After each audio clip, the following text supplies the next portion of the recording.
I arrived in the hallway just as the final bell rang, the echo of lockers slamming filling the old two-story corridors of Lincoln Middle School in suburban Ohio in the spring of 2011. My backpack felt heavier than usual. I didn't know it yet, but something had followed me into this building, and it wasn't content to stay silent. From the moment I stepped into the classroom that morning, I felt it. A tremor of unease, something like static in the air. The building smelled like chalk dust and stale gym socks. The fluorescent lights flickered slightly as if fatigued, and in the far corner of the classroom, a single window, cracked at its corner, offered a grey view of the bare playground. I sat in the second row of desks, and when the teacher called on me, I answered mechanically, heart pounding though I wasn't sure why. At lunch, I slipped away earlier than usual, choosing to walk the shorter route through the library annex instead of the cafeteria crowd. The library's door rattled when I nudged it open. A distant crash from the gym sounded for a moment, like something heavier than a ball. I glanced over my shoulder, just the janitor with his cart. But the feeling remained that I was being watched. I shuddered, told myself it was nothing, and headed back through the decades-old corridor. The linoleum floor scratched, the ceiling tiles stained, the overhead lights humming low. It wasn't until the third period that the first clear incident happened. My science teacher left to gather materials and left us with a worksheet. The teacher's desk sat in front of me. Behind it was the board with scrawled formulae and a single map of planetary orbits. I leaned over to write when I felt a brief cold gust pass by my ear. I froze. The hallway door was closed. The lights stayed on. I glanced up. Nothing. I turned back to my paper. A faint scratching noise came from the desk drawer to the left of me. I stiffened, raised my head. The drawer. It was half open. I had not opened it. My fingers tingled. I closed the drawer slowly. The scratching stopped. I placed my hand on the desk, heart hammering. I asked myself, did I imagine it? By the time fourth period began, homeroom again, I was uneasy. I noticed the wall clock's second hand had skipped a beat. Twice. Across the room, the bulletin board, full of coloured trust themselves messages and school announcements, had one pin loosened. I saw it, but no one else did. I chalked it up to nerves and tried to focus. Then, in the bathroom after class, the adrenaline hit. I walked in, washing my hands. The fluorescent light in the mirror flickered off for a moment, then back on. My reflection looked normal, but the stall door behind me creaked open by itself a crack, though no wind blew and the vent fan was off. I tensed, stepped back, and a lock clicked. I didn't wait to see which stall. I bolted out, hallway stretching long and empty, lockers on either side. I paced back to class, hands trembling, sweat inside my shirt collar. I told myself rationally, maybe the hinge is loose, maybe wiring old, maybe building settling. But my chest kept climbing with fear. It escalated after school, when I stayed late for band practice in the music wing, a separate block built in the 1960s, attached via a narrow glass-panelled corridor. The afternoon sunlight had faded, the wing's long hallway seemed dim. My clarinet case sat by the lockers. As I zipped it closed, I heard footsteps, purposeful, heavy, just beyond the glass corridor, echoing toward me, then stopping. I paused. The corridor was empty. I exhaled.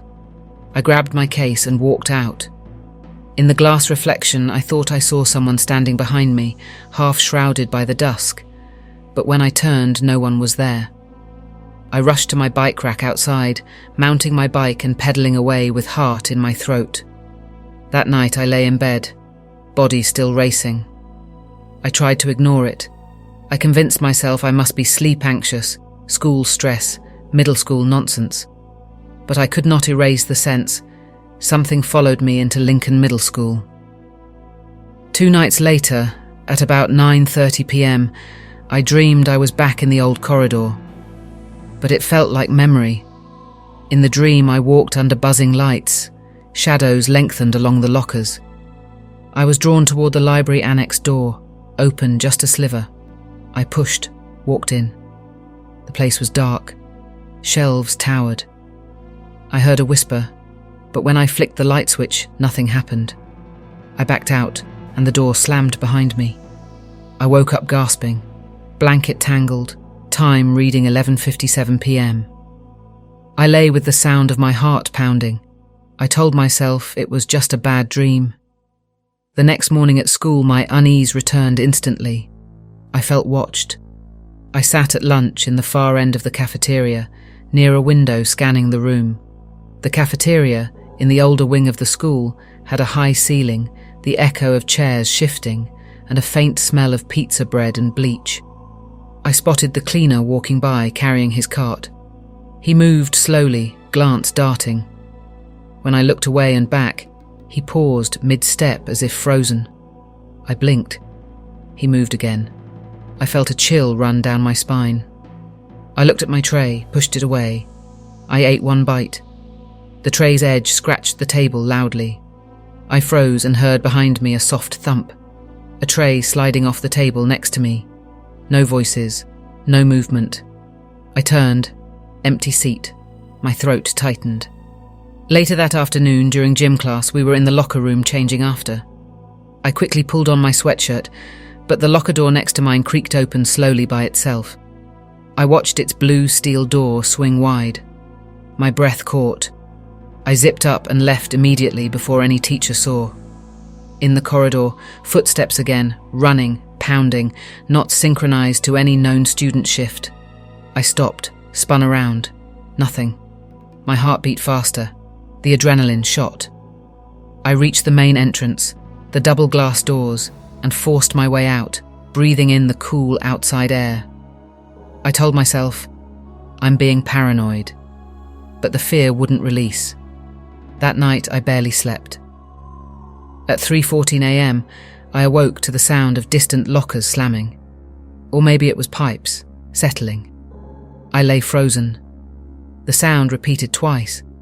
I pulled the blanket tight. I heard a faint whisper. Maybe my imagination. 2 syllables, hard to interpret. I didn't move until dawn. On the morning of the next school day, I resolved to act. I told my friend I'll call her Claire. I confessed I felt like something was wrong with the school. She looked at me, concerned but skeptical. I asked her if she'd walk with me after classes and check the hallways. She agreed. That afternoon we stayed late, after most students left. Our band teacher was done, the music wing empty.